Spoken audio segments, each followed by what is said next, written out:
Universidad Nacional Autónoma de México. Facultad de Estudios Superiores Aragón presenta el desarrollo industrial en México. A lo largo de la historia, la especie humana se ha enfrentado con una enorme cantidad de crisis que han puesto en duda su capacidad de adaptación, y la búsqueda de soluciones por parte del mismo ha sido lo que nos ha permitido evolucionar como especie hasta el día de hoy. Todo esto debido a que la tecnología avanza a pasos agigantados para proveer condiciones de vida mejores para la sociedad, para el ciudadano, y es nuestro deber como ingenieros forjar a base de fundamentos teóricos y prácticos soluciones reales que mejoren el entorno que nos rodea. Este periodo de adaptación se conoce como industrialización, es decir, que con la llegada de nuevas tecnologías a los países del mundo, estos empiezan a generar bienes de manera masiva, a grandes proporciones, y pasan de ser una actividad agrícola a una actividad industrializada. ¿Y qué ventajas trae esto para el ciudadano? Bueno, mientras más elevado sea el nivel de actividad industrial en un país, por lo general suele ser muchísimo más elevado el nivel de vida del mismo. Es decir, que los ciudadanos y la sociedad en general tienen muchísimos más productos a su disposición, productos, bienes, servicios que mejoran la calidad de vida de la gente. Y vamos a ponerlo así, como consumidores, ¿cuántas veces nos sentamos o miramos a nuestro alrededor y decidimos imaginarnos de dónde vienen todos los productos que llegan a nuestras manos, todos los servicios que pone a disposición el país o la gente que trabaja para entregárnoslos, de dónde vienen? ¿Qué clase de protocolos siguen para que lleguen en ese estado hasta nuestra posesión? Y esto es porque la industrialización se genera solo en un sector específico y se fundamenta solo con el desarrollo de maquinarias, técnicas y procesos para el trabajo. Todo esto con el fin de producir más en menos tiempo. Y el desarrollo en la industrialización de un país se ve reflejado directamente en el crecimiento económico del mismo, pues esto aumenta y maximiza los beneficios y resultados que podemos encontrar en el Producto Interno Bruto. Pero vamos a hablar un poco del tema de qué es lo que constituye el sector industrial en el país, para lo cual nos vamos a centrar en algunos de los elementos en los que se trabajan, por lo menos en México. Estos serían como principales el petróleo, la electricidad, el carbón y uranio, es decir, energía nuclear, y los recursos energéticos renovables y no renovables. Antes de entrar con los recursos energéticos, tenemos que hacer un pequeño flashback para ver cómo funcionaba el hombre primitivo. ¿Y por qué? Porque realmente la cantidad de energía de la cual se alimentaba la sociedad en ese entonces era la mínima parte de lo que se alimenta hoy. Son 6.3 kilojoules, que para no ser un poco técnicos, sería más o menos unas 20 veces menos de lo que se producía por lo menos hasta el siglo XV, para que poco después esto suba mínimo 40 veces con la llegada de la máquina del vapor en 1875, para lo que después vendría la energía nuclear y los motores a combustión interna. Para avanzar con el desarrollo industrial en México, o por lo menos en sus campos más factibles, vamos a hablar un poco de lo que hemos visto desde secundaria tal vez, que son los recursos renovables y los no renovables. Básicamente estos solo se basan en su duración, es decir, los renovables, mientras no se exploten de una manera excesiva, van a poder seguirse utilizando en una cantidad de tiempo, entre comillas, sin límites, mientras que los no renovables tienen un límite en tanto a su capacidad de uso, puesto que estos, de ser explotados de una manera ineficiente, pueden acabarse y no poder tener acceso a ellos otra vez. Asimismo, como un dato estadístico, podemos encontrarnos que hasta el año 2000 los recursos energéticos en el país más frecuentes fueron el petróleo en un 69%, el gas en un 19%, la hidroeléctrica en un 3%, los carbonos en un 2% y la nuclear en un 1%. En este caso vamos a hablar sobre las fuentes de energía, del viento a la energía atómica. Hay diferentes tipos de fuentes de energía. En este caso existen las renovables y las no renovables. Las energías renovables son aquellas cuyo potencial es inagotable por provenir de la energía que llega a nuestro planeta de forma continua como consecuencia de la radiación solar o de la cuestión de nuestro sistema o atracción gravitatoria entre los planetas. Y las fuentes de energía no renovables son aquellas que existen en una cantidad limitada de la naturaleza. No se renuevan a corto plazo y por eso se agotan cuando se utilizan demasiado. Eh, en este caso, en las energías renovables tenemos varias, que es el viento, la hidráulica, la solar, las mareas, la térmica en las mareas y la biomasa.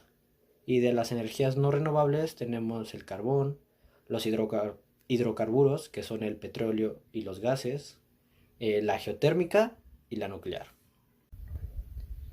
El petróleo. El petróleo es una sustancia que se localiza bajo la corteza terrestre, a diferentes profundidades. Es la descomposición y acumulación de materias orgánicas. A medida que los depósitos adicionales se acumulan, la presión ejercida es mayor a más profundidad, así como la temperatura también se va a ir aumentando varios grados.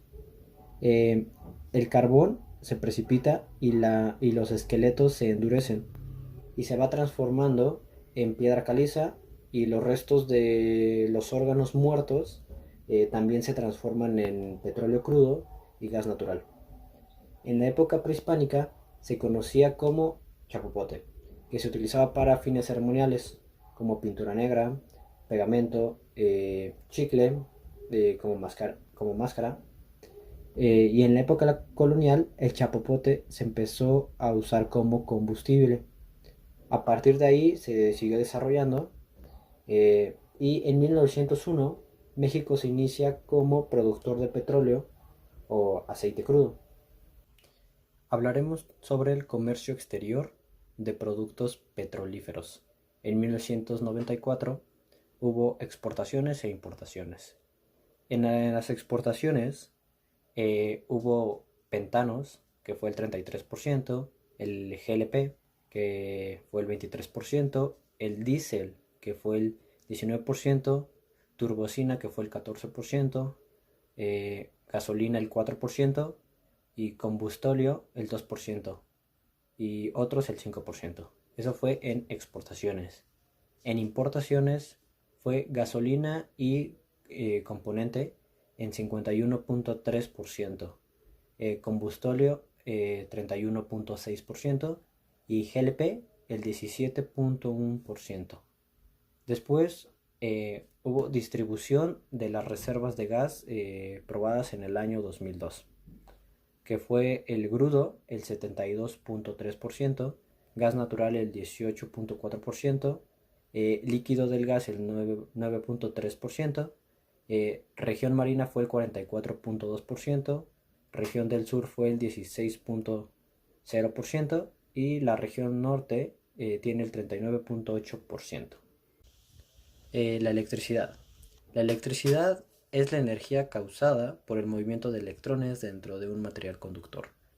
En la vida cotidiana, la energía eléctrica que consumimos proviene de una red eléctrica, a la cual accedemos mediante enchufes o tomacorrientes instaladas en nuestros hogares, con la que activamos al encender un interruptor de luz. En 1989, la operación de las primeras plantas contaban con una capacidad de 810 kilowatts y solo era para su uso industrial.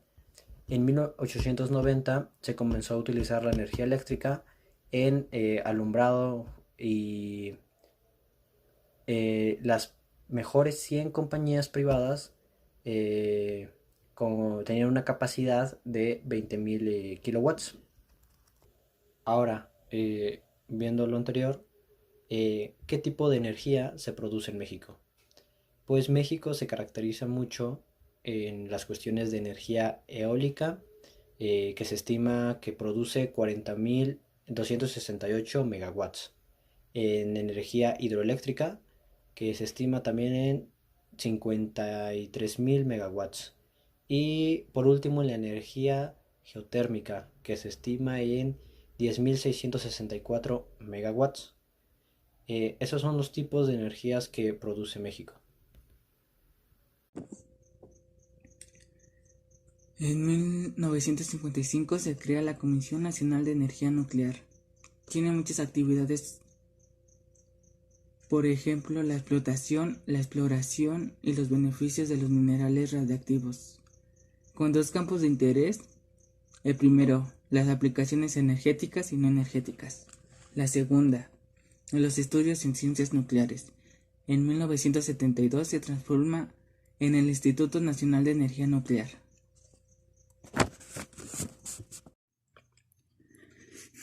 Minería. Las primeras exploraciones fueron en Taxco, Sultepec, Estado de México, durante la Guerra de Independencia.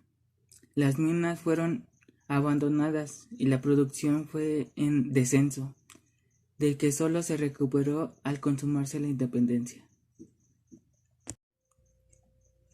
Las exploraciones dan lugar a la creación de fuentes de empleo y las investigaciones en beneficio de los habitantes de la zona en que se encontraban ubicadas. Algunos minerales fueron la plata, plomo, zinc, cobre, mercurio, grafito y en el estado de Durango el oro.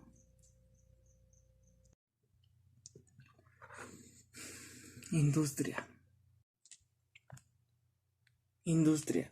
Actividad que tiene como propósito transformar materias primas en productos elaborados. El desarrollo tecnológico está asociado con la tecnología dura y blanda, que quiere decir con herramientas, los instrumentos, las máquinas, los procesos y los servicios asociados a esta tecnología. Tecnología dura va generalmente a las máquinas, lo que se conoce como hardware.